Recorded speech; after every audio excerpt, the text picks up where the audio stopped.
Hi there, welcome to the Bradbury Young channel. Now today is my update, my project vlog update I suppose. This is the one for March. So what have I done in March? Well, to be quite honest, not a lot. It's been a slow month for me for making stuff. First up though, I have made a top. This one.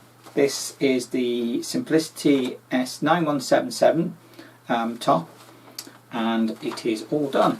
That's there. So this seems to take a long time to make, so this has took up most of my time for March in the way of makes, but it has come out quite nice. There are a couple of tricky parts in there. Now I have made this top before, and I made it I suppose as a wearable mock-up, was the one with the sausage dogs on it, so I could properly understand how that top went together, and that's what I made before. But the idea was always to use this material to make this top. So let's get a quick closer look. You can see it's got the bumblebees on it, and like the honeycomb on there, and then as a contrast I use this flower material. I've also got bumblebee buttons all the way, and on the cuff, which was a bit tricky. I shall mention that in a moment, but yeah, the top's come out really quite nice. I like it. It feels nice. Mind you, it has only just been finished, this top. I actually even haven't put it through the wash yet. It's still got chalk marks on it in different places because it actually hasn't been washed, so I will have to get it washed next to make sure that everything's sitting right, and then go through and make sure I haven't missed any of those, you know, little threads you end up with somewhere that you have to watch, and then make sure that everything's where it should be and there's nothing untowards once it's had its first wash. So, but yeah, I like it. It fits really nicely. I mean, of course, because I've made it for me, so of course it's going to fit. Well, you always hope it fits when you make your own stuff, but yeah, I do like it. It feels nice. The sleeves are just where I want them. Sometimes I like a sleeve to be really long, but I don't want them. I don't want a short sleeve though, so this nice wide cuff with the buttons on fills that big gap. Otherwise you've just got to make the sleeves much longer, which can always be an issue. Now, I did have a bit of a problem with these sleeves, and they caused me some time and trouble to sort out. Now, what I did was make a mock-up cuff on the sleeve to work out how I wanted it to come together. Now, in the original design it does tell you to put a pleat in up here and the opening for the cuff, and see, I've changed it. This cuff opening shouldn't be there, it should be round this other side. So instead of being here on the inside, which is more like what you expect from like a formal shirt or a blouse, you'd have the cuff opening on the inside. This was designed that the cuff opening should be on there, on the outside. But I didn't really want that, and there was meant to be a big pleat in here, but I decided to just ruche it up, ruffle it up, you know, with some gathering stitches in there to gather it all up, and that's how I wanted it. But once I put the gathering in there, then I thought, well, I've got to still have an opening, so the opening is actually going to have to be moved around to the other side. Which did work, but there was still this slight issue with the way that they described to make this gap, the part where, you know, it's meant to overlap. So had a bit of an issue there, and also because I'd done that, the original sort of sizing that I'd worked out was going to be way oversized, so I had to work out how much I was going to take that back to make it fit.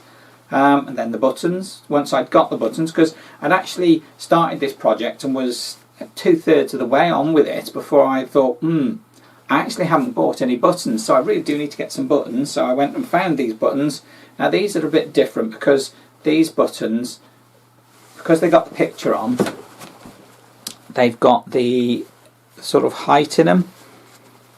Let me just undo this one. So it's going to be tricky because, you know, tell you what, do it off of this one here, the bottom one. This see if I can show that. See how they got that, how they're fixed on with that shaping. They don't have the holes in the top, so you've got to fix them on. But I mean, that helps, because if you've got a thickness of material, you haven't got to worry about, you know, you've got that bit of movement in there. So yeah, that worked in the end.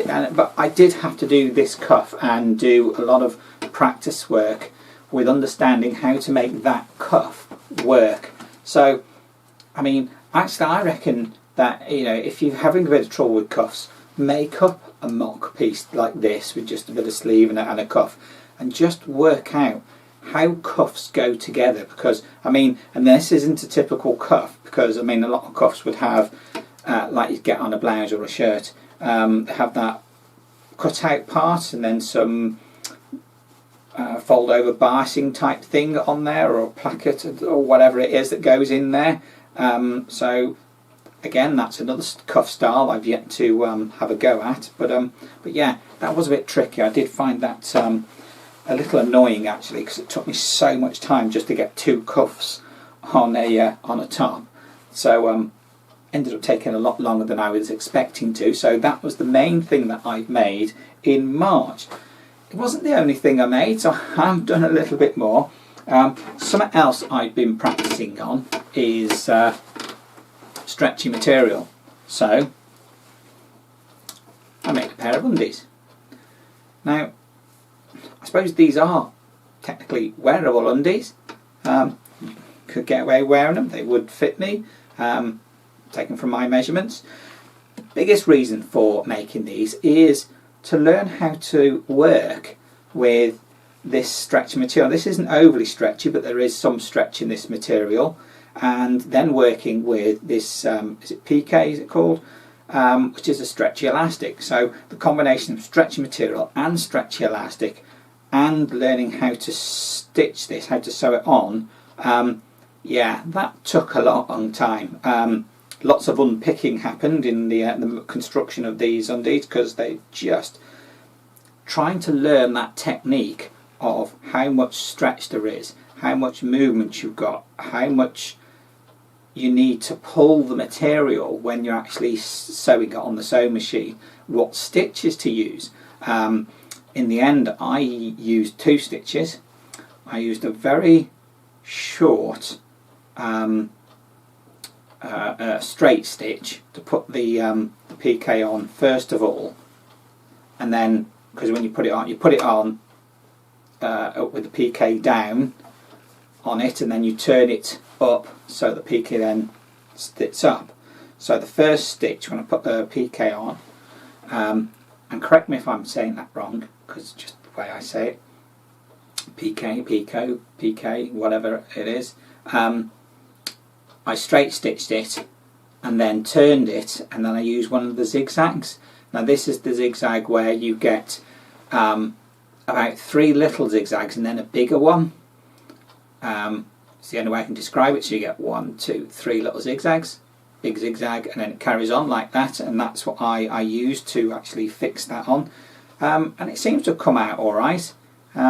Yeah, technically they're wearable, but they're not the best. I mean, so it's, again, that's something that I just want to learn that skill. So I will have another go at making undies and different sizings and styles, and that I'll just have a look and see what's about, and give them a go. Just because it's some skill that is nice to have and know, especially with stretchy materials, because stretchy materials, obviously, they sew completely different to something like this, which is a cotton. I think it's meant to be a cotton poplin, but it is 100% cotton. So this sews up totally different to that. So that was a second thing that I did get done in March. And then basically the third thing, which I've started for March, is my quick sew top. Now, this is the quick sew 4158.